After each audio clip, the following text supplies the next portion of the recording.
What's up, everyone? Welcome back to another edition of the Ranked and Relentless podcast, a show where we talk about your favorite new and retro albums and give you our top 5 songs from those albums. I'm Rob. I'm Austin. And this week, I'm hoping goes a little bit better than last week.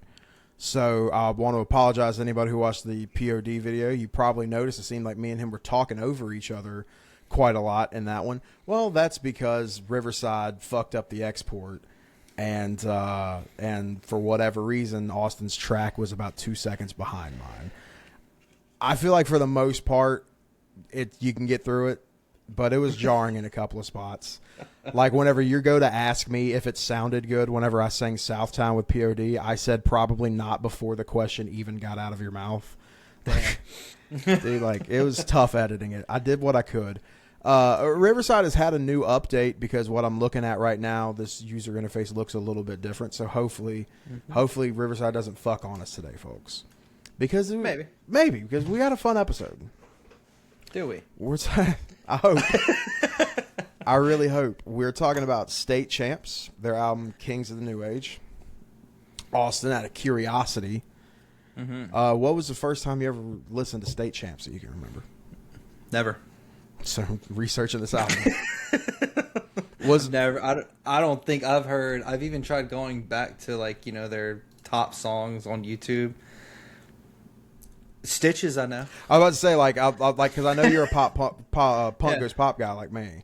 You probably heard the Stitches one. I love their cover of Stitches, by the way. Oh yeah, that was solid. Everything else, I knew that one before I knew the original. I can't even remember who's the original. Olivia Rodrigo or something.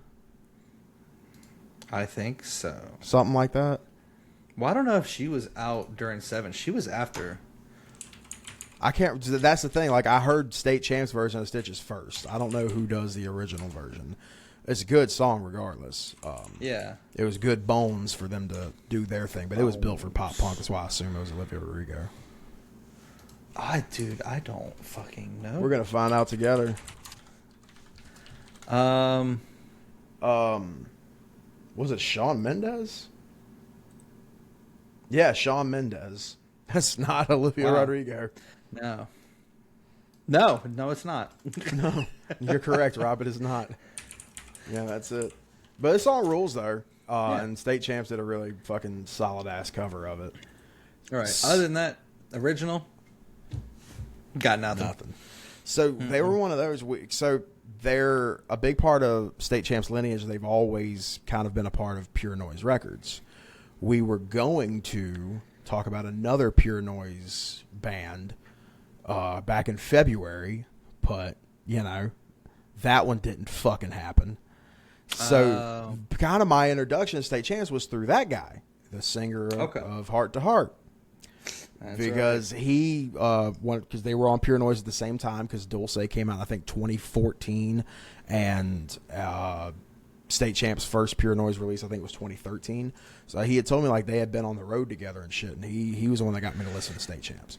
And it's the kind of pop punk that I like, in that even like with this record, it's a lot of pop punk tropey stuff. Like it's every song is either about, hey, I'm getting in a relationship with this person and that rules, or it's, hey, I just got out of a relationship with this person and that rules. Like they're all that, but even the technically unoptimistic songs have a layer of optimism to them that I like.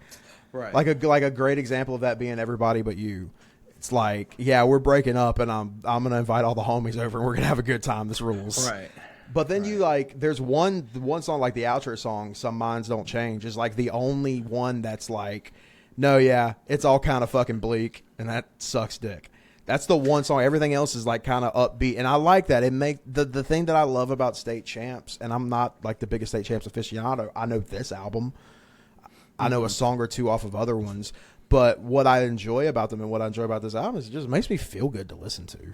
Right. They got a good vibe to them for sure. Is this like, so I know like every time because I get teleported back whenever I listen to certain bands, even though these guys came out in like the mid 20-teens, like 2013, 2014, and really hit their stride in the early 2020s, like with this album. even then, like, dude, this in high school, like freshman year of high school, dude, this would have been my favorite shit. This would have killed in junior high. Oh, it absolutely would have. This would have killed.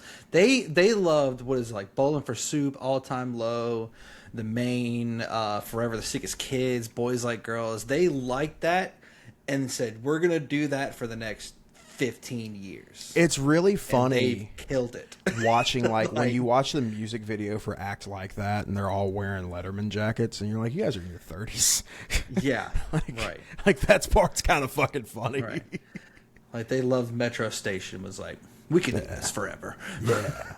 We didn't let this die. That's what Which they said. We're not going to rules. let this era die. Yeah. Because like, and that's what kind of got me in a lot of these songs. Like, I didn't hate a single song. I'm like, yeah, this is what I would have listened to, you know, junior high going into high school. This, like, it wouldn't have been the full album, but there's definitely a handful of songs that would have been, you know, in my repertoire. Well, and that's like, and I'm glad that you mentioned that because, like, I will say, listening to this whole album, which going into it, I knew a handful of these songs. Okay. Most of my list is songs I already knew. There are a couple of them that like I had one or two of them that I just heard for the first time that I was like, okay, this one rules.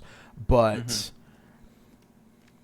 I will say, this is one of those episodes that like I really think if you haven't heard State Champs, like listen to our top 5 at the end of this because it's really all you need. Like I don't need to listen to a whole album because it's at the end of the day like it's. I don't want to say it's formulaic and like it's not like a Bill Murray where every single song is the same pattern or anything like that. But it's all upbeat pop music. It's all upbeat pop punk music. Like there's not a lot of difference. No. Like, and that's one thing, like, I wouldn't even say, like, I would feel it disrespectful to this album to say I had a dishonorable mention. Yeah, I feel the same. Because I did enjoy every one of them. But I will say there's a couple that I'm like, yeah, it's kind of boring. Yeah, like... I've heard this for 6 songs straight. And you just literally did everything you did in those 6 songs in one song type of deal. So that right there... And that's where I'm like, okay, but it's still a good song, good lyrics, good everything. But it's like, man, I understand when you have a thing that you do per album. But when you do that same thing for, like, the drummer, dude, solid. Mm-hmm. That's definitely who I always, like, if you had a good drummer, I'm always going to go there. But... every verse, he's hitting a tom like a certain way. Every chorus, he's riding on that ride and adding some accents. He might not do it on a tom, he might do it on a hi-hat, but he does the exact same accents throughout this whole album. Did it get annoying? No, but it got enough for me to pick on it probably after the 4th song. It's like, wow, you've done this in every single song. Like, as much as I love the guitar player, and I think that some of his riffs on here are fucking killer, there are a lot of, like, he does that little fucking, like, quick slide down and up fucking thing. Always. He does a lot of, like, a lot of that shit. And does it work? Yes. Yeah. But, hey, man, like, you gave us one solo. You could have given a little bit extra, you know. But I'm not saying nothing necessarily bad about it. It's just, you kind of pick up after about, I'd say, song 7. You're like, man, this has been... they kind of know how to do one thing. They do one thing very well. So that tells me that I think the front half of this album is going to do really good. I'm all across the board on this one, to be honest. I've got some later stuff, but like it's primarily front end. For you? Yeah. Okay. Just go, fuck it. Let's go ahead and just say that. Well, just get into but, it. I mean, might as well, dude. This isn't going to be a hell of a long episode because we don't have a lot of meat on the bone for this one. No, there's not really much on Wiki or... which is cool. I mean, let's say... it gives us more time to put over Seven Dust, which we will be talking about next week. Yeah. It is from the American pop punk band. It's their 4th album. That's what I got. Thank you, pal. It was the longest gap between all of their albums. Well, COVID was a factor. Oh, yeah. Because I think I think a lot of this was recorded around that time. Yeah. Yeah, it was released May 13th, 2022. Their last album was 2018. Yeah. Living Proof. The first single off this record came out almost a year before it was released. Just Sound was the first single. Then Out of My Head, and then Everybody But You. When I heard Everybody But You was whenever, which was right before the record came out. When I heard Everybody But You, that's when I was like, okay, I'm fucking with State Champs. I saw that video and I loved it. Yeah. I'm sorry. I did lie earlier. Oh, no. I have heard the chorus of Where Were You? And that's because there's this guy on TikTok who just sings into a hair gel. He used to be a lead singer from like a local band type of thing, but he literally just sits in front of his bathroom mirror, plays all these old songs, and like, hey, if you like these songs, we're friends type of thing. You like good music. And I have heard him do Where Are You? Like, he's like, I love watching him because this man goes hard. Like, he's literally a front man in a big stadium. He's going hard. It's so kind of like entertaining and comical to watch. But I did hear Where Were You? And that's the only time I've ever heard this band. So I did lie. Well, that's fine. That's honest mistake. Hey, man. Yeah, I'll forgive you on that one. But like, how fucking dare I? but like, so I saw the music video for Everybody But You. It got recommended to me on YouTube, and every once in a while, like, you'll see a recommendation on YouTube, be like, I've heard of this band. Fucking, I ain't got nothing else to do for the next 5 minutes. Let me see what's up. I love the video because it's old school as fuck, dude. They film it like an old fucking like high school house party video on like CRT TVs and shit. Like, and it shows them in the mall at the beginning of it, and then they go to the fucking house party, and the guy from Neck Deep who does the cameo, like, fucking FaceTimes in. Like, it's killer, dude. Like, it's a very, very fun video.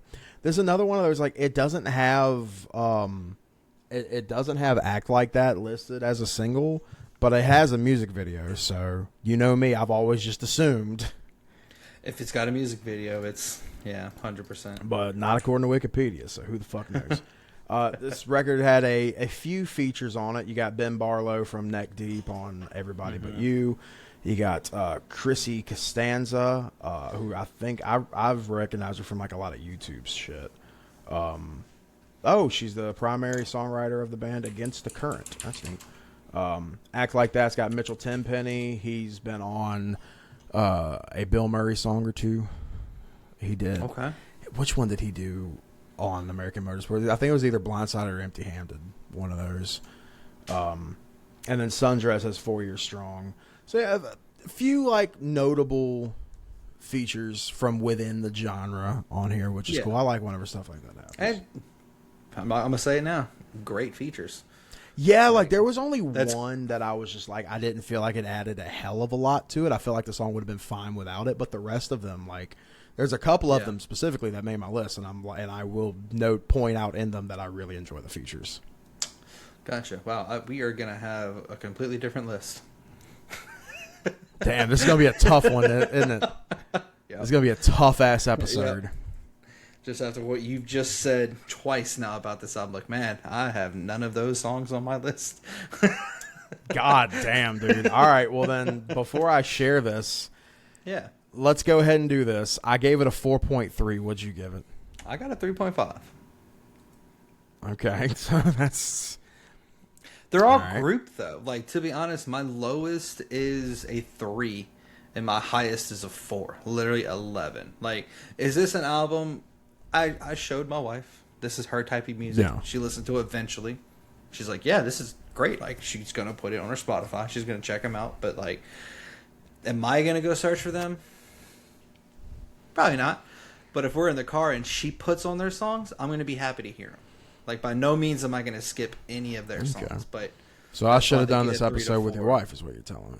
Probably, yeah. Because I fucking love this album. Dude. Like, of all their records, like, because I've heard a little bit from all of them, this is the one I love the most. Okay. It's just such a good... Now, I will say the whole, like, I can't listen to this on repeat by any fucking means. No. I also don't want to sit through the whole album. I had to do this one in 2 sessions, because after I got to about, let's say, what would that have been, and half empty at the middle of the album, I had to put it on pause, work a couple jobs, and then finish it, because I was getting to a point at half empty. I'm like, if this is the rest of the album, I'm gonna hate this album. Sure. Because it got to a point, it was just not repetitious, but it was, for me, it was. For my style and what I've grown into now, it was getting hard to listen to. I can get that. And so I was getting to a point, I was hating these songs until I split it up, and then I did go through it again while I was working on some leather shit, and I was like, nah, this is a great album. This really is. So then with that said, yeah, what's your quote-unquote dishonorable mention? The only one I truly will say is Out of My Head, and it's just because it got boring. It There was nothing. repeats that Yeah, fucking line a lot. that's pretty much it. Now, would I ever skip the song? Hell no. I did enjoy it, but if out of like it just this is the one that scored the lowest. That's all I can say about it on this list. You know.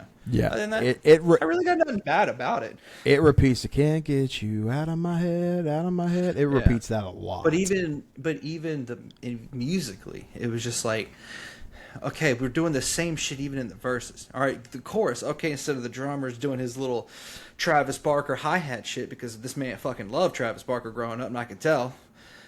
He's on the cymbal. He's on that instead, and like that's the only change I got. And it's like, okay, yeah, this one. Yeah, sorry. All right. Just I get it, dude. Like I even like for me for Out of My Head, like it was extremely close to making my list personally, but I even said like it's an infectious chorus.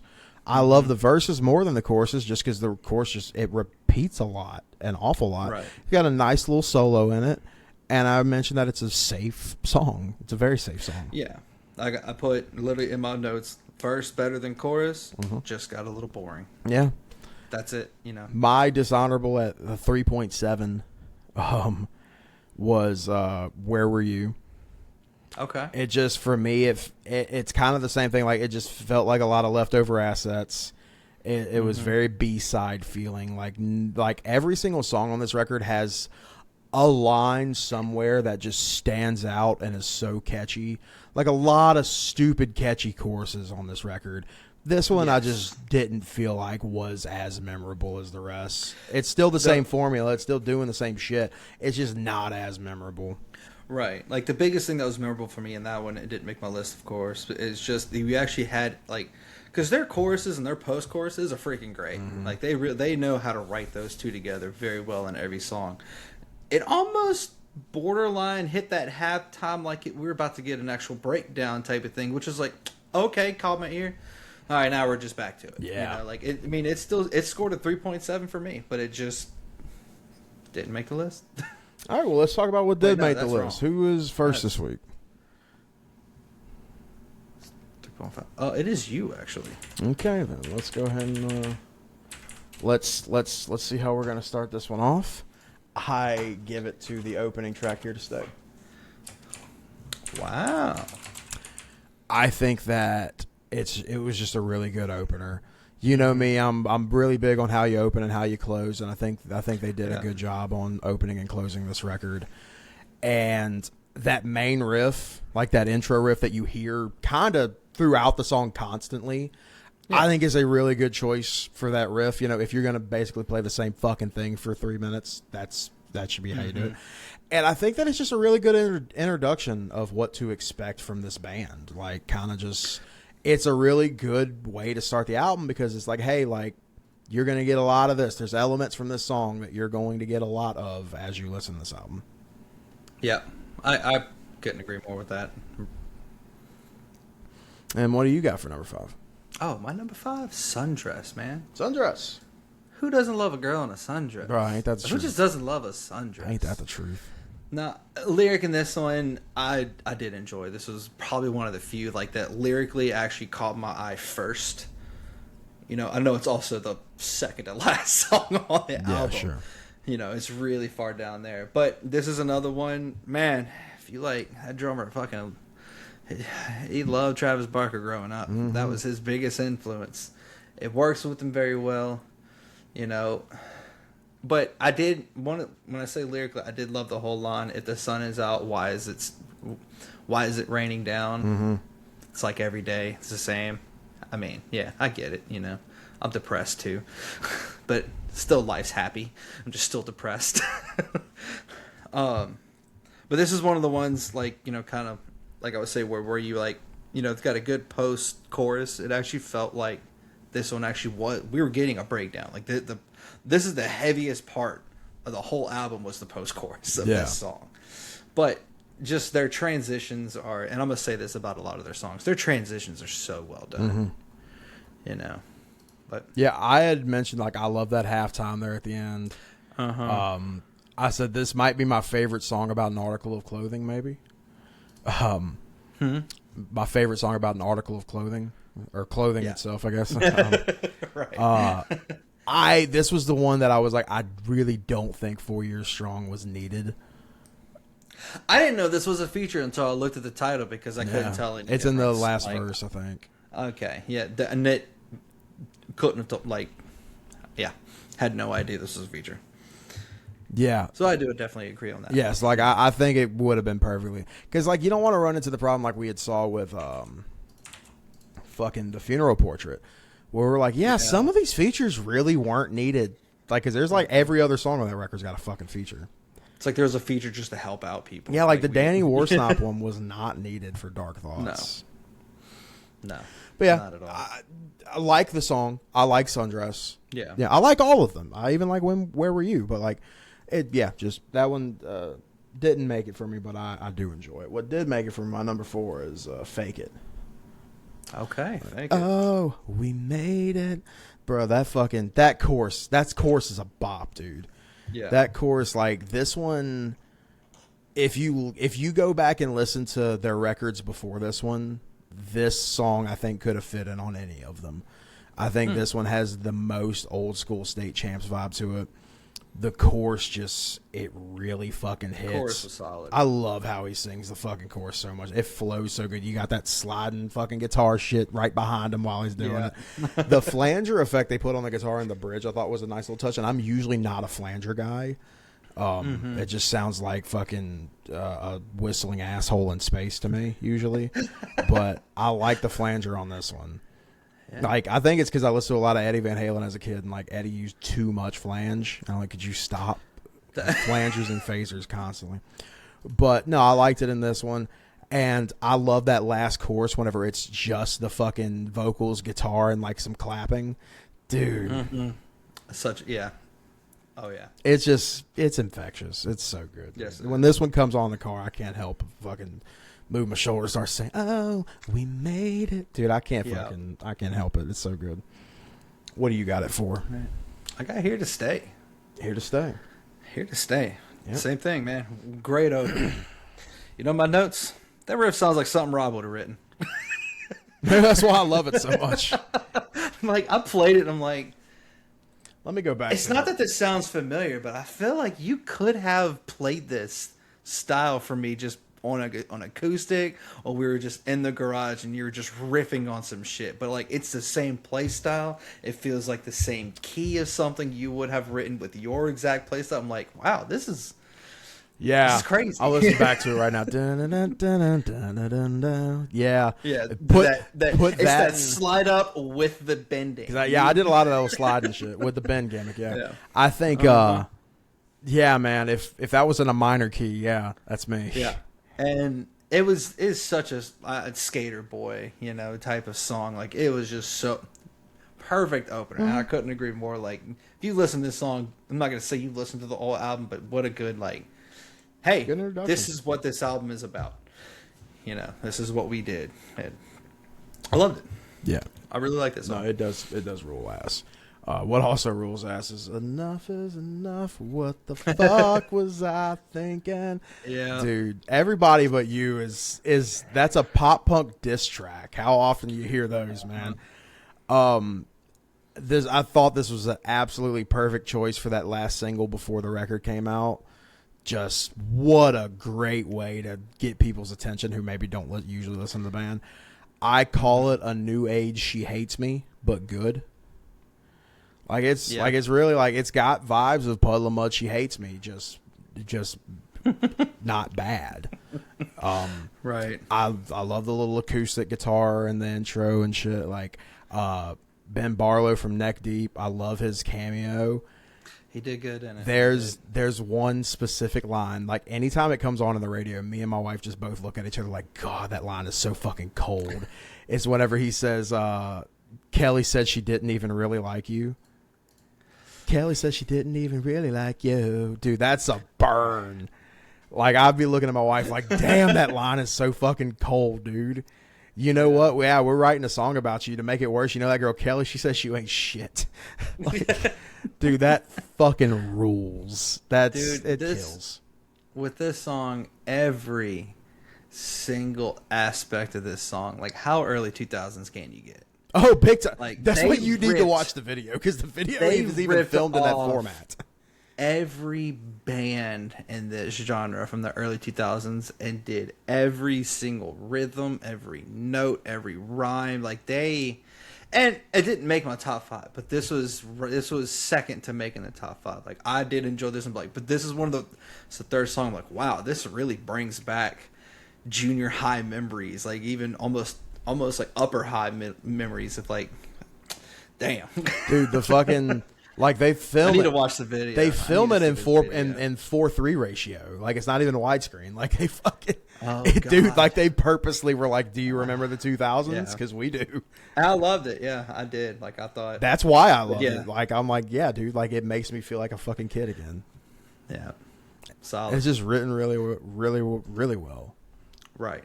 Cause I'm having a party, invited everybody but you. Dude, that kills.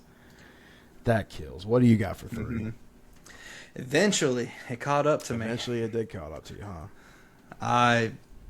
Right after Here to Stay, I was like, I would give it, like, man, fuck yeah, love this song. Like, this one, 2 back-to-back like that, dude. Mm-hmm. Drummer.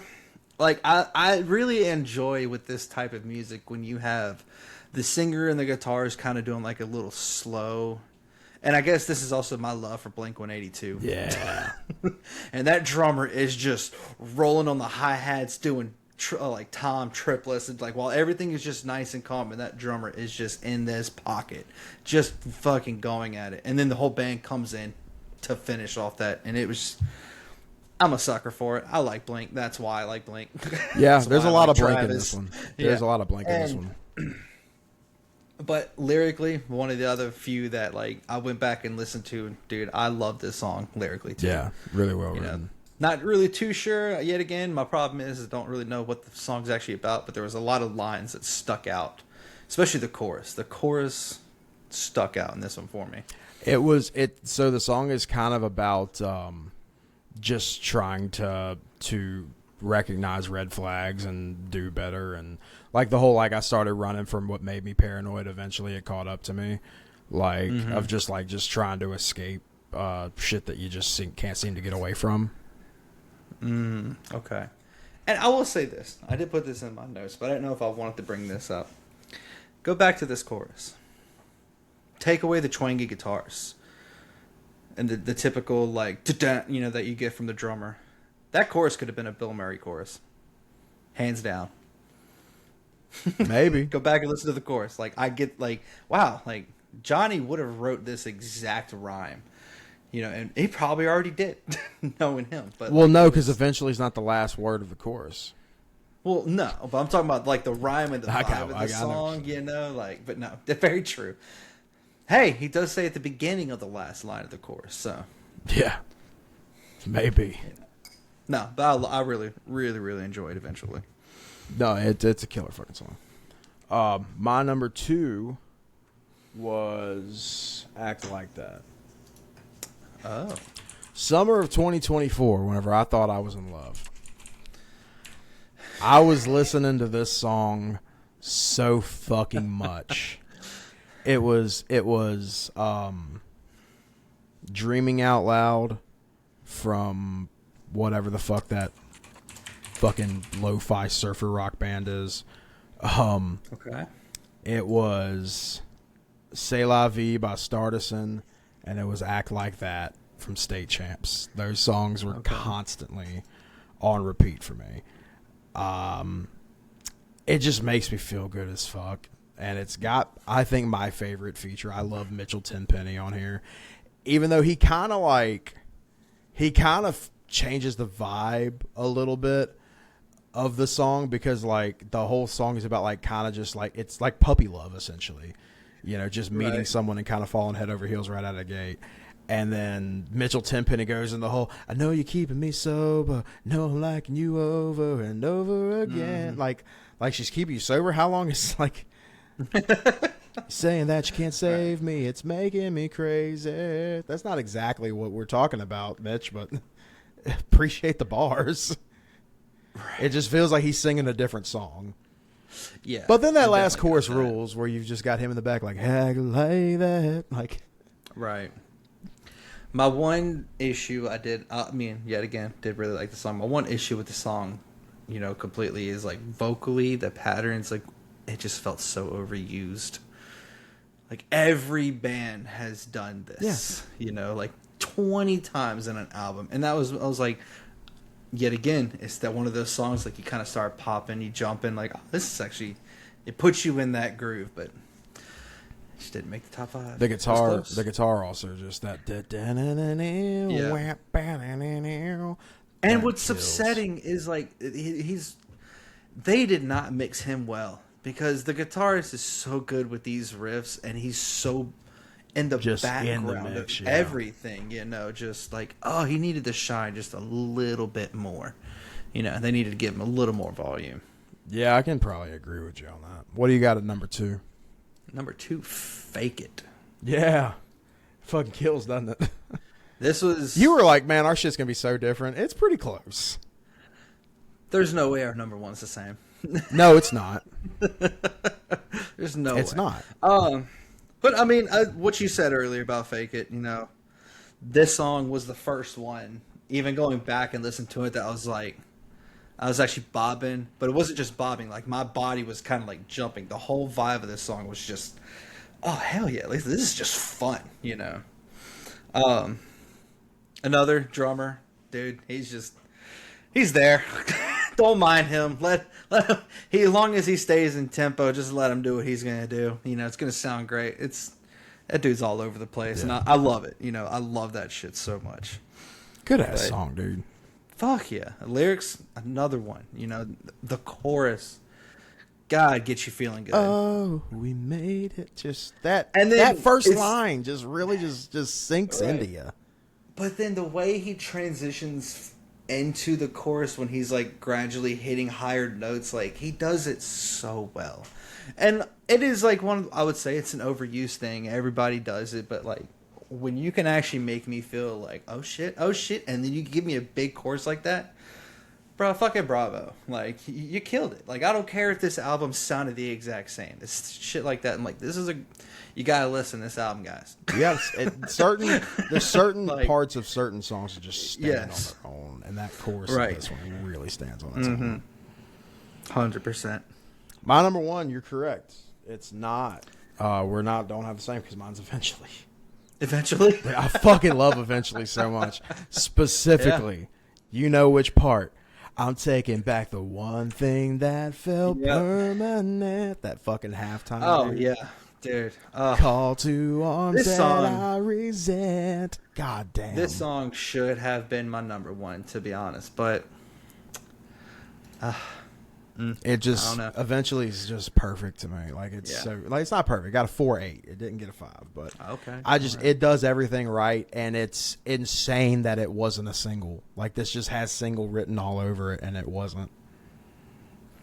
Yeah.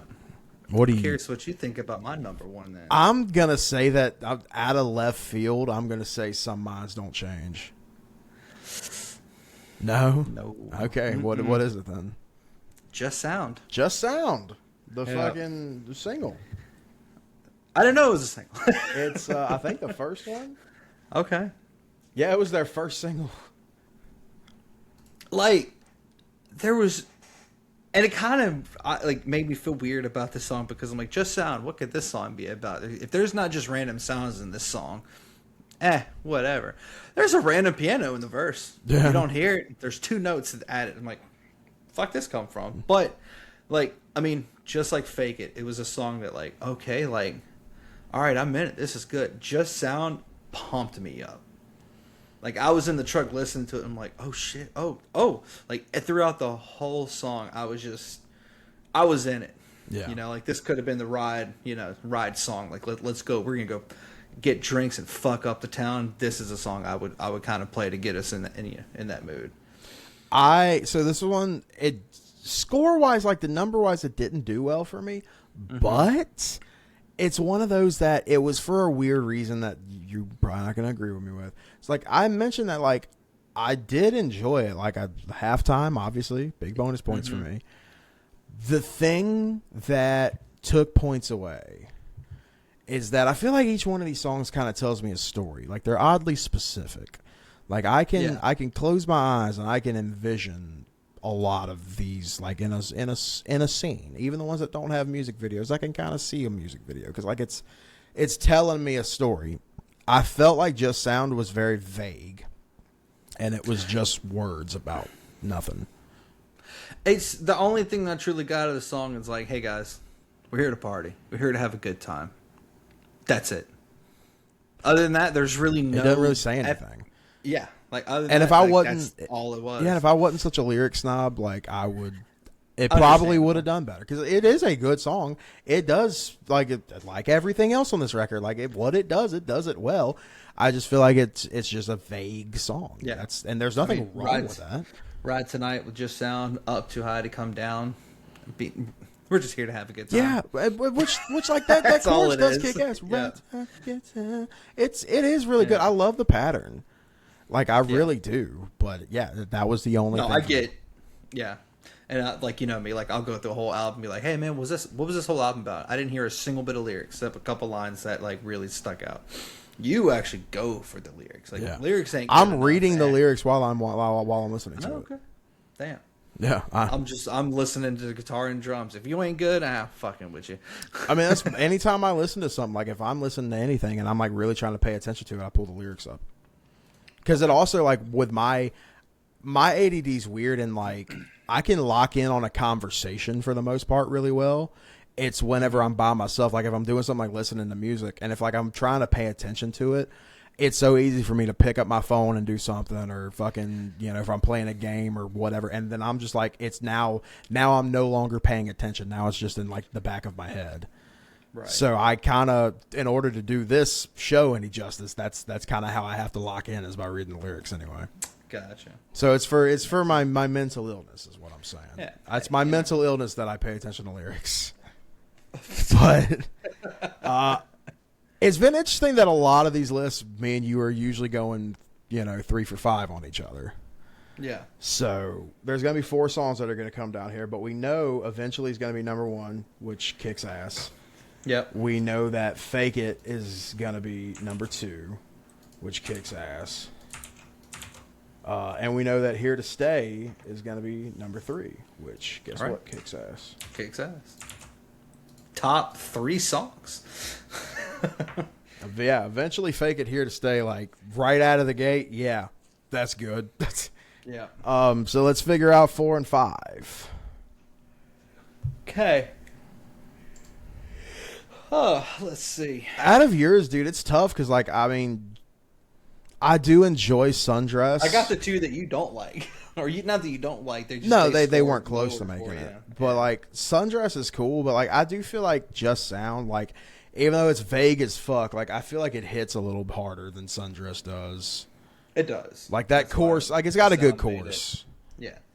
Sundress, I just enjoyed the lyrics because it was just kind of sappy. It was cute, type of shit. Nothing really, and it was a good vibe. But I'll tell you straight up, I'll put Just Sound at 4.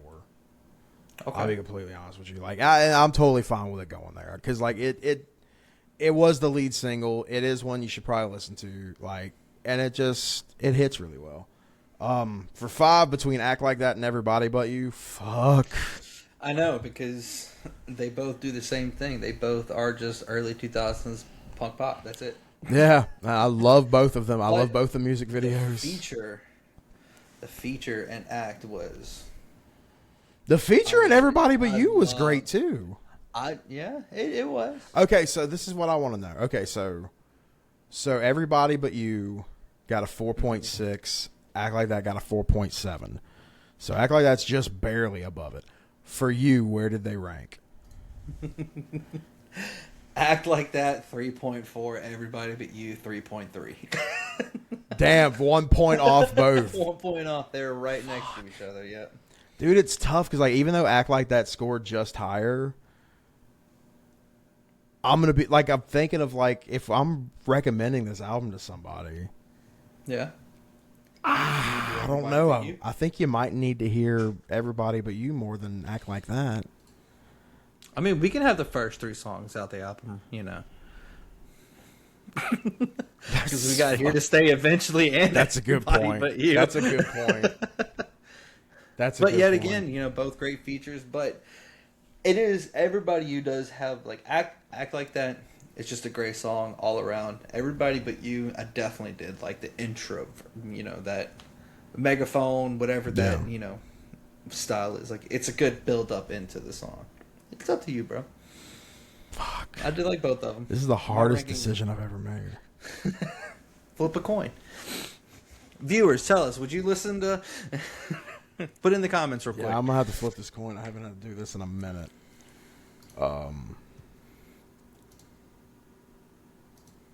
Okay. So heads Act Like That, tails Everybody But You. And it is heads. So it's going to be Act Like That. Act Like That. I'm not mad at this. Yeah, I'm not mad at this. I was going back and forth with it because I was like, yeah, but Everybody But You, like that's the new age. She hates me, dude. They got to hear that. Yeah. You're gonna hear it. You're gonna hear it. Let's face facts. You're gonna hear it. It's fine. Number 5, Act Like That. Number 4, Just Sound. Number 3, Here to Stay. Number 2, Fake It. Number 1, Eventually. That's go listen to those. Throw Everybody But You in there, and you got everything you need. Mm-hmm. No disappointment. No, not whatsoever. This is a good episode that went longer than I thought it was gonna. Oh, I thought it was too short. Nah, man, we've had we had a Chevelle episode for 25 minutes. Oh, yeah, very true. But speaking of, so we're not hitting the bowl because we're doing Seven Dust next week. But speaking of the bowl, yeah, there's a few bands that me and you have discussed before that we need to do all of their albums. One being Chevelle, one being Nickelback. Mm-hmm. So we need to put at least one of their albums, I'd say even 2 of each, in the bowl. Back in the bowl? Okay. So for Chevelle, let's go ahead and decide that right now. I vote Vina Sarah because I just personally think that's probably their best album, and I'd like to cover that one. Which ones have we already done? We have done 2. We've done 3 because we did Bright as Blasphemy, their new one, right. And then we did Wonder What's Next, and we did This Type of Thinking Could Do Us In.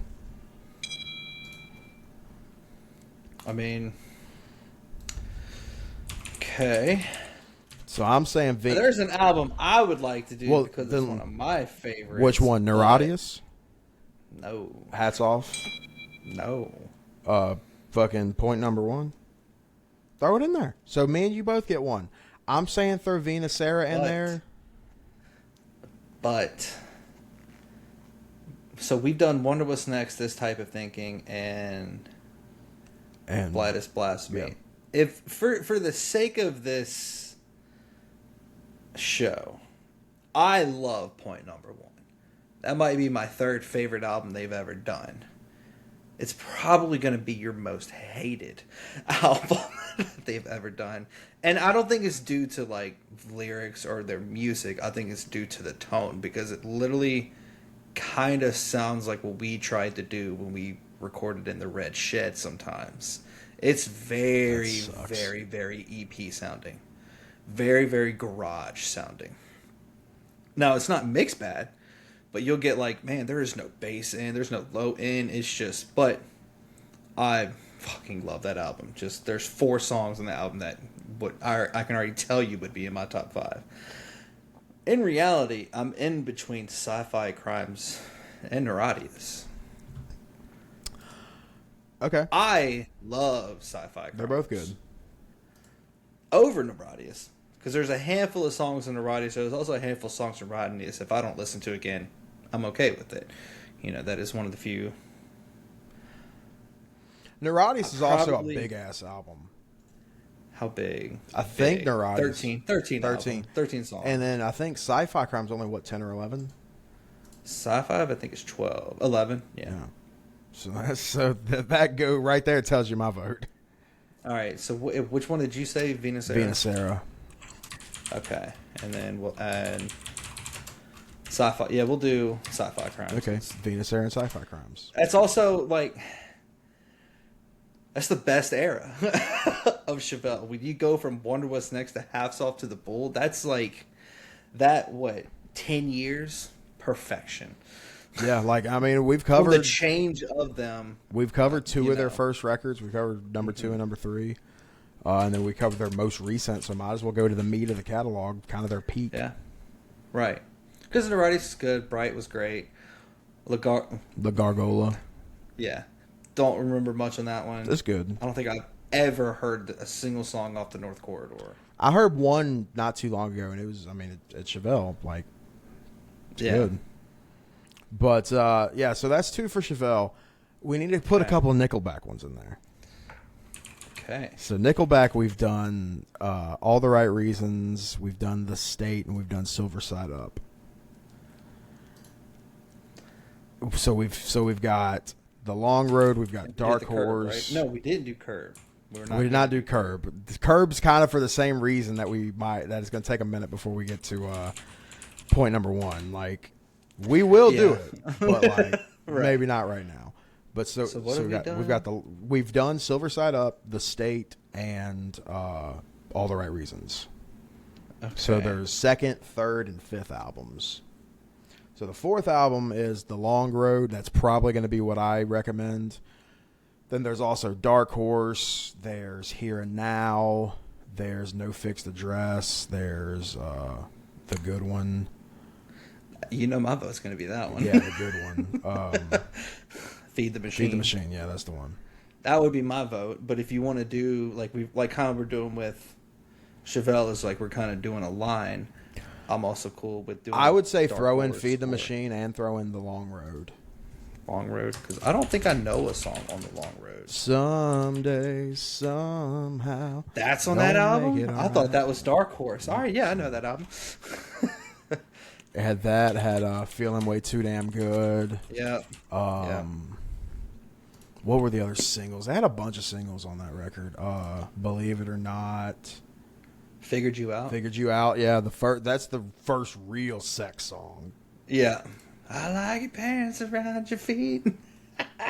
I like the cum that's on your cheek or whatever the fuck you said. That's wild. That's a wild line, and we're gonna. He didn't say the cum that's on your cheek. He didn't say that. He did say I like the white stains on your dress. We know what that is. Just harmonics the whole fucking time. So that's good. So we got 2 Chevelle albums in there. We got 2 Nickelback albums in there. I'm very interested to see what happens whenever we do Pull from the Bowl next. We haven't. We do have Incubus Make Yourself, but we haven't. Good record. We haven't done any other ones. Another band we've talked about doing a lot is the Linkin Park. Do you want to throw one in the list, or? I'll do Meteora.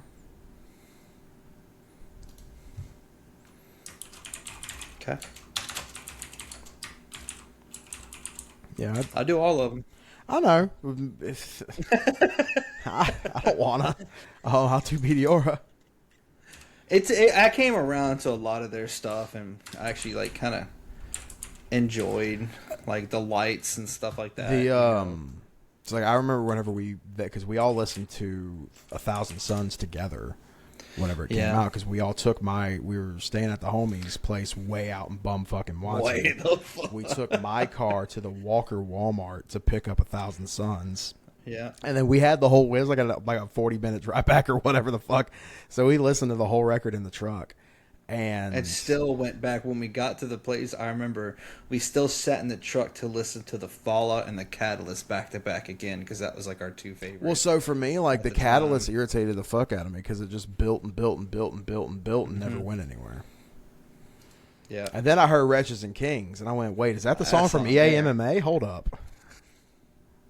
Wretches and King fucks hard. Wretches and Kings, we come for you. I made one of the music videos I did for TWE. I used Wretches and Kings as the song.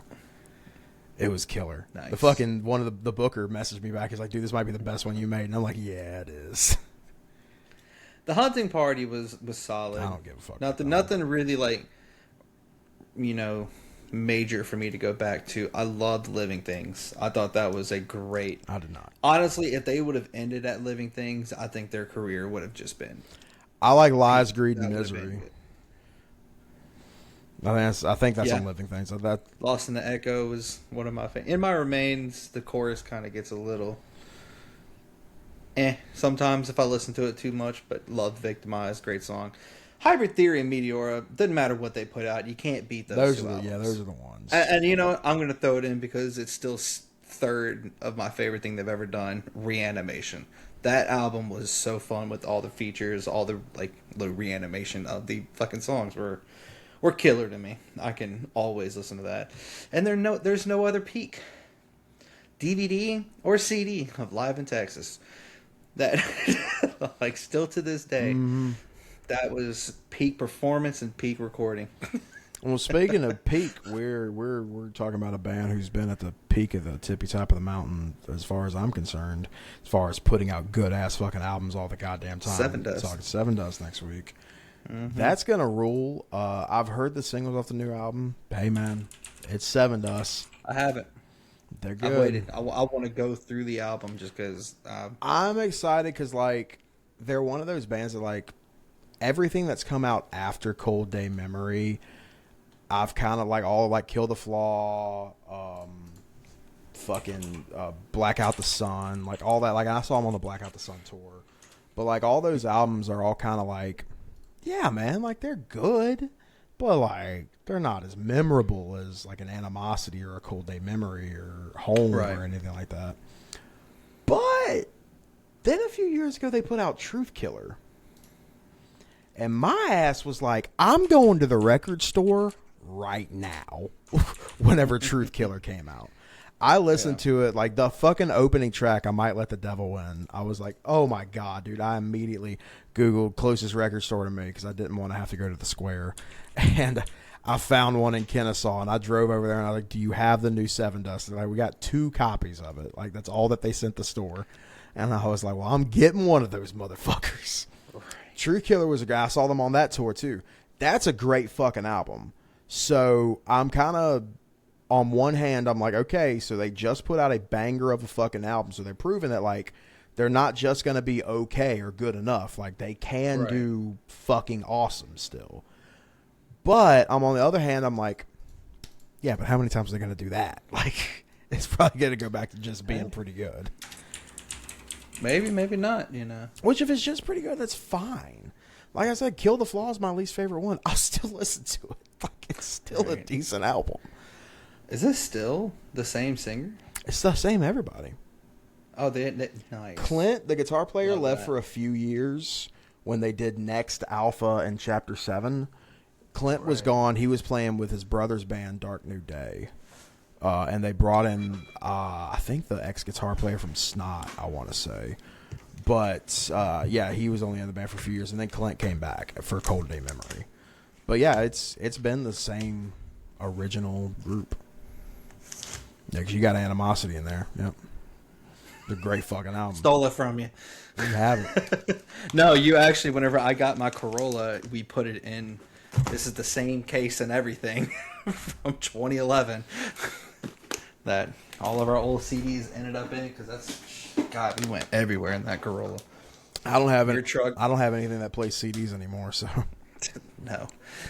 I don't think any vehicle does anymore. Yeah, my car don't. My fucking PS5 don't.